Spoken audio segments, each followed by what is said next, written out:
Coming up on News 2, the count continues for the general election. Are we close to the final results for each race? We'll have an update. Governor Jongh reveals plans for the development of St. Thomas's first new hotel in more than 2 decades. Plus, you are encouraged to review the agreement between the government of the Virgin Islands and the Atlantic Basin Refining VI.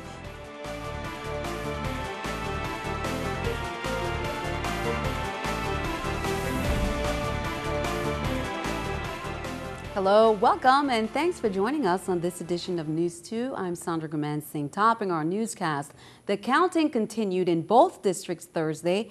It was the second full day of counting after Tuesday's election, and there are still thousands of votes left to count. News 2's Erica Parsons has that story. A room full of people watched Thursday afternoon as board members scanned the remaining ballots from Lumuckle School. Elegant on the vote, good. On Wednesday night, election officials finished scanning ballots from Elena School's polling site and the ones from JFK housing precincts Thursday morning, officials stopping after every 50 ballots to avoid overheating the machine. Public count, 168. Lumuckle's polling site was originally reported as completely scanned, but then officials discovered that poll workers had put aside all the write-in ballots, not just the stickered ones, so there were actually ballots left that could have been scanned. 843 ballots were scanned from Elena, 204 from JFK, and 261 from Lumuckle. Officials say the election's website will be updated nightly after the jump drive information is uploaded, but no new information is there, although Thursday morning it showed a report from after 10 p.m. Wednesday night. Then that was taken down. Board members now have to investigate 2 ballot boxes that may not have been accounted for after an announcement by St. Croix Elections Board Chair Delbert Bryan about what he witnessed Wednesday night. I don't know what the officer did because I wasn't there. But if he saw it, he's a chairman. He said he saw them bring in the officers, brought in the boxing. The least, to me, he will tell us all who these officers were. You get the same bomb that he threw there. If you look at it, they get some big bombshell. But he should have addressed it last night. Erica Parsons, News 2. There are roughly 1,000 ballots to be scanned from the Alexander Henderson polling site, and board members began scanning those Thursday after 4. Meanwhile, here's an update on the unofficial results. As of 6:15 p.m. on November 6th, for governor, Kenneth Mapp is leading, but by a smaller percentage. He is at 47.67%, while Donna Christensen is at 37.58%. If Kenneth Mapp tips over the 50% line, then the race is over and we will have no runoff. There have also been some changes in the senatorial race on St. Thomas. Marvin Blyden retains the top spot, followed by Myron Jackson, Clifford Graham, Tregenza Roach, Jean Ford, and Jeanette Millen Young. However, Donald Cole lost the 7th spot to Justin Harrigan Sr. Cole is behind Harrigan by 31 votes.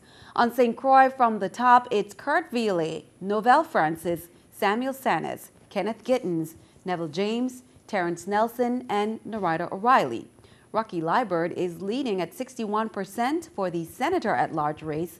The counting continues for both districts, which are still dealing with write-ins, unreadables, and party symbol votes. Count on 2 to keep you updated.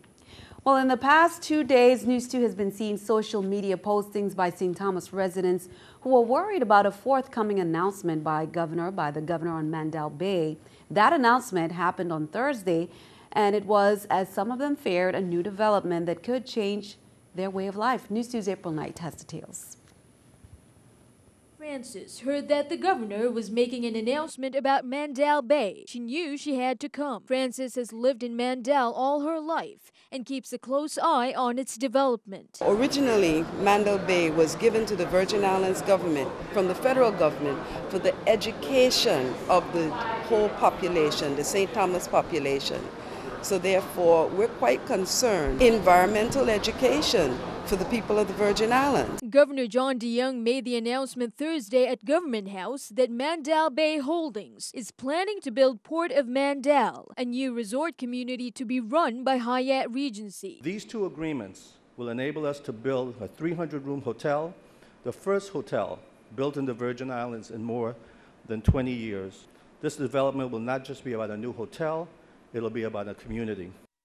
Mandel Bay Holdings is expected to invest more than $470 million in the project, looking to build a 300-room five-star hotel, a 50-slip marina, and 48,000 square feet of commercial space. It's also expected to provide 700 jobs and $25 million in direct payroll every year. Francis and other concerned residents watched as the governor signed the agreement on Thursday, with a big construction that would take months, if not years, in her community. Francis is not too happy. We don't have a land and water use plan as yet.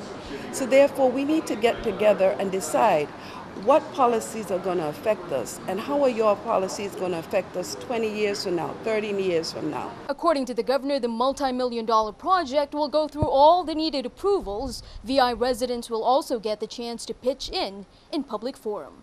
Reporting for News 2, I'm April Knight.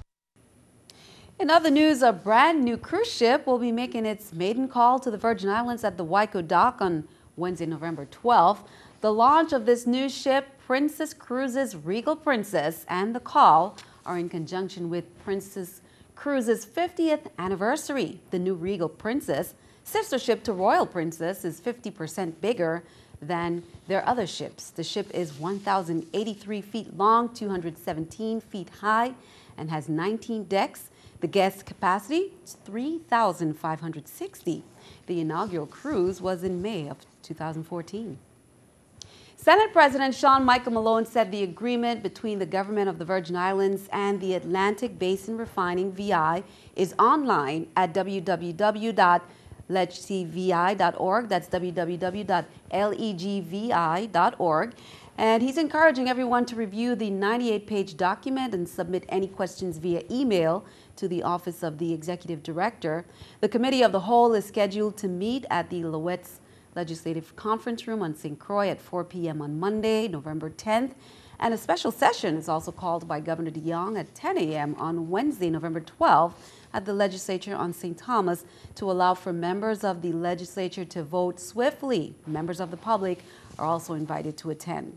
Turn our attention overseas. The two Republicans leading the new GOP-controlled Congress laid out their vision. Some items on their agenda are contrary to President Obama's plans in his final 2 years in office. It's a familiar scenario, potentially putting the two sides on a collision course. Craig Boswell is in Washington with more. House Speaker John Boehner says the GOP-controlled Congress that takes over in January is ready to work with President Obama. Finding common ground is going to be hard work, but it'll be even harder if the president isn't willing to work with us. The speaker warned the president against executive action to stop the deportation of undocumented workers. The president continues to act on his own. He is going to poison the well. When you play with matches, you take the risk of burning yourself. And he's going to burn himself if he continues to go down this path. Boehner and likely Senate Majority Leader Mitch McConnell are on the same page, spelling out goals in a Wall Street Journal op-ed. Approving the Keystone XL pipeline, a 2,000-mile oil pipeline from Canada to the Gulf Coast, is a priority. Repealing Obamacare also tops the list. The individual mandate, people hate it. Congressional leaders from both sides head to the White House Friday to start talking about next year's agenda. Senator McConnell didn't suggest that he's going to fold on his principles. The president's not going to do that either. But it doesn't mean we shouldn't use that as an excuse not to get something done where we do agree. While they look for that common ground, they'll need to quickly compromise on other issues, including how to keep the federal government funded beyond next month. Craig Boswell, CBS News, Washington. Keeping our eye on the economy, the skies will be crowded this Thanksgiving holiday, and that's according to industry trade organization Airlines for America. There will be a slight increase in the number of Turkey Day travelers. 24.6 million passengers are expected to travel on American carriers, and that's up 1.5% over last year. Here's a look at the New York Stock Exchange with our stock market watch. The Dow, NASDAQ, S&P all up. The Dow 69, NASDAQ 17, S&P 7. Coming up on News 2, grab a pen and paper. Your winning lottery numbers are coming up. We'll be right back.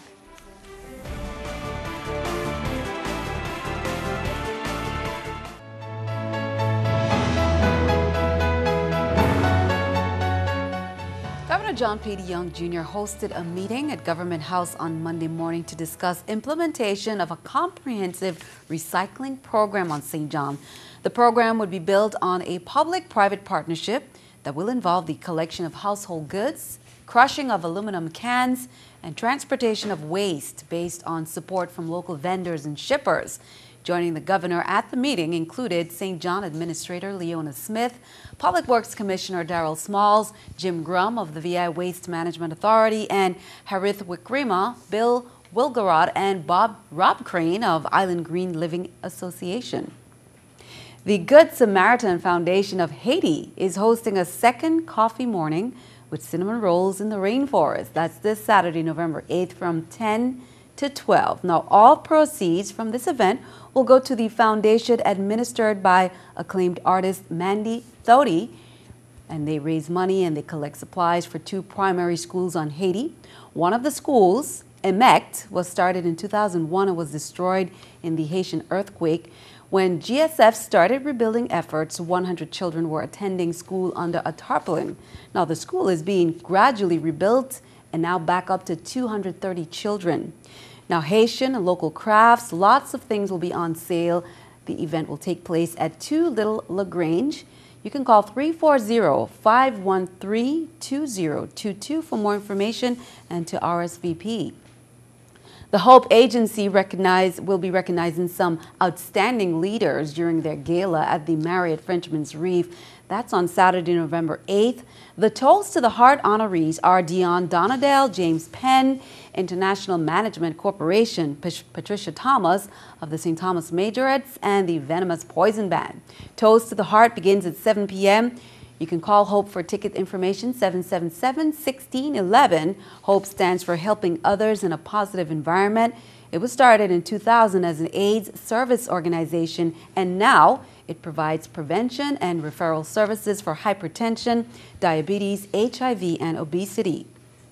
Are you one of the many who have enjoyed the Jazz in the Park on Friday evenings? Well, International Capital and Management Company, they're excited to announce the expansion of their Jazz in the Park music series as they prepare for their last installment of the year, scheduled to take place on Saturday, November 8th from 2 p.m. to 9 p.m. New York-based Haitian jazz great Buyu Ambrose and the Blues in Red Band, direct from New York, will serve as the evening's headliner as they bring their unique jazz style to the main stage. The VI's own Mentorship Through the Arts of Music Alumni Ensemble and Flip Switch Band will also entertain with an additional stage that will feature many bands. Also in store, a health and wellness expo, a Caribbean cultural exchange, and much, much more, a VI artwork, and we'll have more on that. Officials from the VA's San Juan office will be in town to talk to veterans as they hold town hall meetings in both districts starting Thursday. Veterans, family members, survivors, and individuals or organizations who work on behalf of veterans are also invited to get information and ask questions about medical concerns. Now, that's on Thursday on St. Croix. It'll be at the American Legion Post in Frederiksted from 6:30 p.m. On Friday, it's on St. John. The town hall will take place at the legislature's conference room from 10:30 a.m. Also on Friday, the St. Thomas meeting will take place at the American Legion Post in Subbase at 6:30 p.m. Well, have you purchased a sheet of the VI lottery ticket? Well, you would have noticed the patriotic images as we recognize our veterans. With that in mind, here's your winning lottery numbers.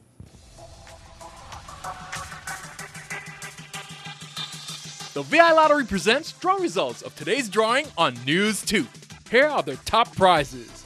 Fifth prize for $20,000, 16486, 16486. Fourth prize for $30,000, 31657, 31657. Third prize for $40,000, 31431, 31431. Second prize for $65,000, 27702, 27702. And the winning ticket number for the grand prize for $175,000 is 23857, 23857. If your ticket number wasn't called, keep trying. One of these days, your number could win. The next drawing is November 20th. Play the VI Lottery and imagine the possibilities. And good luck. Be sure to stick around. Your News 2 AccuWeather forecast is coming up next.